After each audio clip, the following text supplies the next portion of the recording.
Effective listening क्या होता है? लिसनिंग आपको पता है, लिसनिंग होता है कि जब हम किसी की बात को सुनते हैं। इफेक्टिव लिसनिंग होता है जब हम किसी की बात को एकदम फोकसली और अंडरस्टैंडेबली सुनते हैं।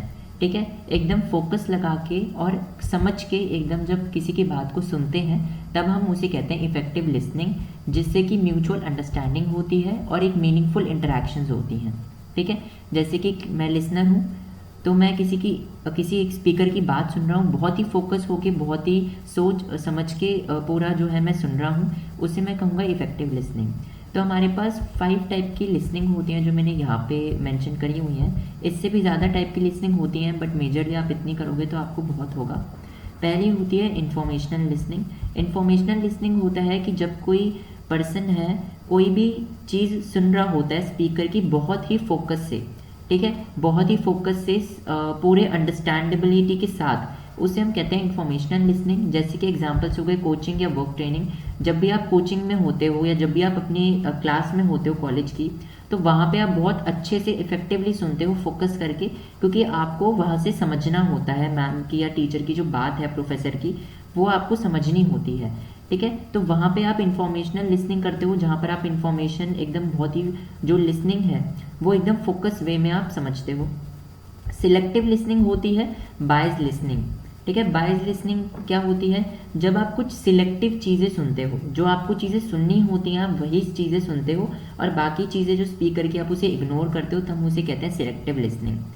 सिंपथेटिक लिसनिंग क्या होता है? जब लिसनर फोकस करता है on the emotions of the speaker, जो स्पीकर इमोशंस बताना चाहता है उसके इमोशंस को समझता है, जो स्पीकर एक्चुअल कन्वे करना चाहता है, वो लिसनर जब फोकस करता है इमोशंस पे ऑफ द स्पीकर, तब उसे कहते हैं हम सिंपथेटिक लिसनिंग। क्रिटिकल लिसनिंग क्या होता है? जब लिसनर अपनी नॉलेज और एक्सपीरियंस अप्लाई करता है स्पीकर के मैसेज को समझने के लिए।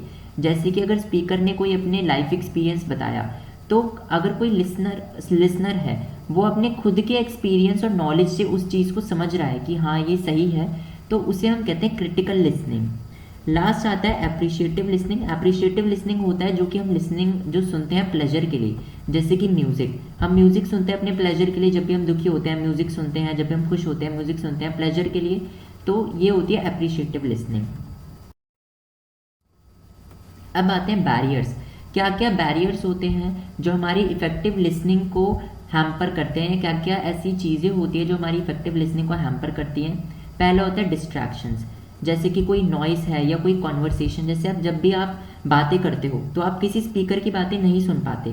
जैसे आप क्लास में बैठे हो, क्लास में भी टीचर्स कहती हैं आपको या प्रोफेसर्स कहते हैं कि बातें मत करो, क्योंकि वो यही चाहते हैं कि आप अच्छे से सुनो। तो सबसे पहले डिस्ट्रैक्शंस यही होती हैं, कॉन्वर्सेशन या कोई किसी टाइप की नॉइस अगर बाहर से आ रही है तो लिसनिंग में वो हिंड्रेंस डालती हैं, लिसनिंग अच्छे से नहीं हो पाती। ठीक है, नेक्स्ट आता है प्रूजुडाइज। प्रूजुडाइज का क्या मतलब है? Forming opinions before fully hearing the message. अगर आप कोई ओपिनियंस बना लेते हो पहले से, आपने मैसेज पूरा सुना ही नहीं है स्पीकर का, आप पहले ही उस पर अपने ओपिनियंस बना लेते हो, वो प्रेजुडाइज होता है। एक बैरियर बन जाता है कि स्पीकर अभी स्पीकर कुछ और कहना चाहता है, आपने उसको अपने ओपिनियन से कुछ और समझ लिया। ठीक है, तो प्रेजुडाइज होता है। सिलेक्टिव लिसनिंग मैंने अभी आपको बताया, जो कि लिसनिंग जिसमें कि आप वही चीज़ सुनना चाहते हो जो आप सुनते हो, जो आप सुनना चाहते हो वही चीज़ आप सुनते हो, वो होता है सिलेक्टिव लिसनिंग, जो कि एक हैम्पर, जो हमारी एक हिंड्रेंस होती है इफेक्टिव लिसनिंग में।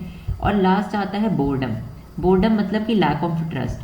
काफ़ी लोगों का इंटरेस्ट ही नहीं रहता है स्पीकर के टॉपिक में, जो वो टॉपिक चल रहा होता है, तो फिर वहाँ पे भी एक बैरियर क्रिएट होता है, लोग फोकसली नहीं सुनते। जैसे कि कभी आप लेक्चर में बैठे होते हो क्लास में, तो आपको टीचर कोई एक सब्जेक्ट पसंद नहीं होता है तो आप वो सुनते नहीं हो, तो वहाँ पे फिर वो एक बैरियर आ जाता है इफेक्टिव लिसनिंग का।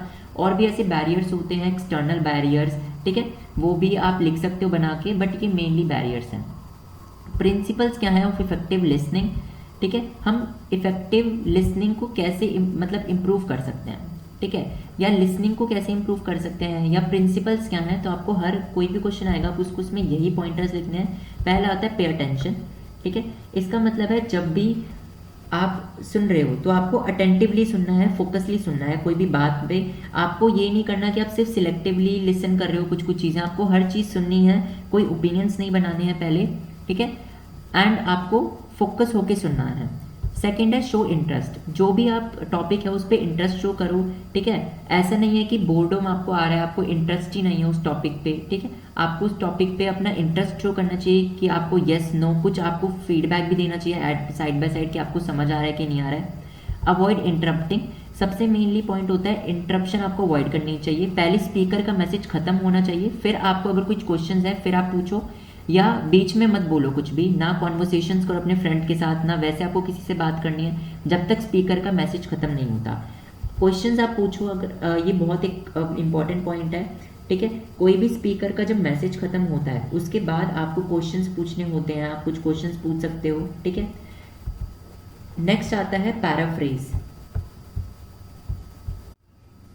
पैराफ्रेज का मतलब क्या होता है कि आपको समराइजेशन करना है। एक बार स्पीकर का मैसेज खत्म हो गया, स्पीकर ने अपना सारा मैसेज दे दिया, आप अब कुछ समराइज करो। अब स्पीकर से पूछो कि आपने ये बोला था, अच्छा ऐसे करके, जैसे कि एग्जांपल है, जैसे स्पीकर ने अपना मैसेज खत्म किया तो आप उससे ये पूछ सकते हो, okay so you are saying that we need to revise the proposal by next week or not, ठीक है। तो इस तरीके से आपको पैराफ्रेज करके जो भी स्पीकर ने बोला है उसे समराइज फॉर्म में आप स्पीकर से कंफर्म करो कि वही मैसेज उन्होंने बोला है, उसका मतलब होता है पैराफ्रेज। नेक्स्ट है कंट्रोल इमोशंस। आपको जो भी कोई कुछ भी आप सुन रहे हो, आपको काम एंड कंपोज रहना है। ऐसा नहीं है कि अगर कोई टॉपिक, कोई सेंसिटिव टॉपिक है, उस पर आप बहुत बोल रहे हो या उस पर आप अपने इमोशंस कंट्रोल नहीं कर रहे हो, आप जो भी स्पीकर का जो मैसेज है या टॉपिक है उस पर आपको बहुत ही काम एंड कंपोज रहना है, बहुत ही अच्छे से फोकसली सुनना है।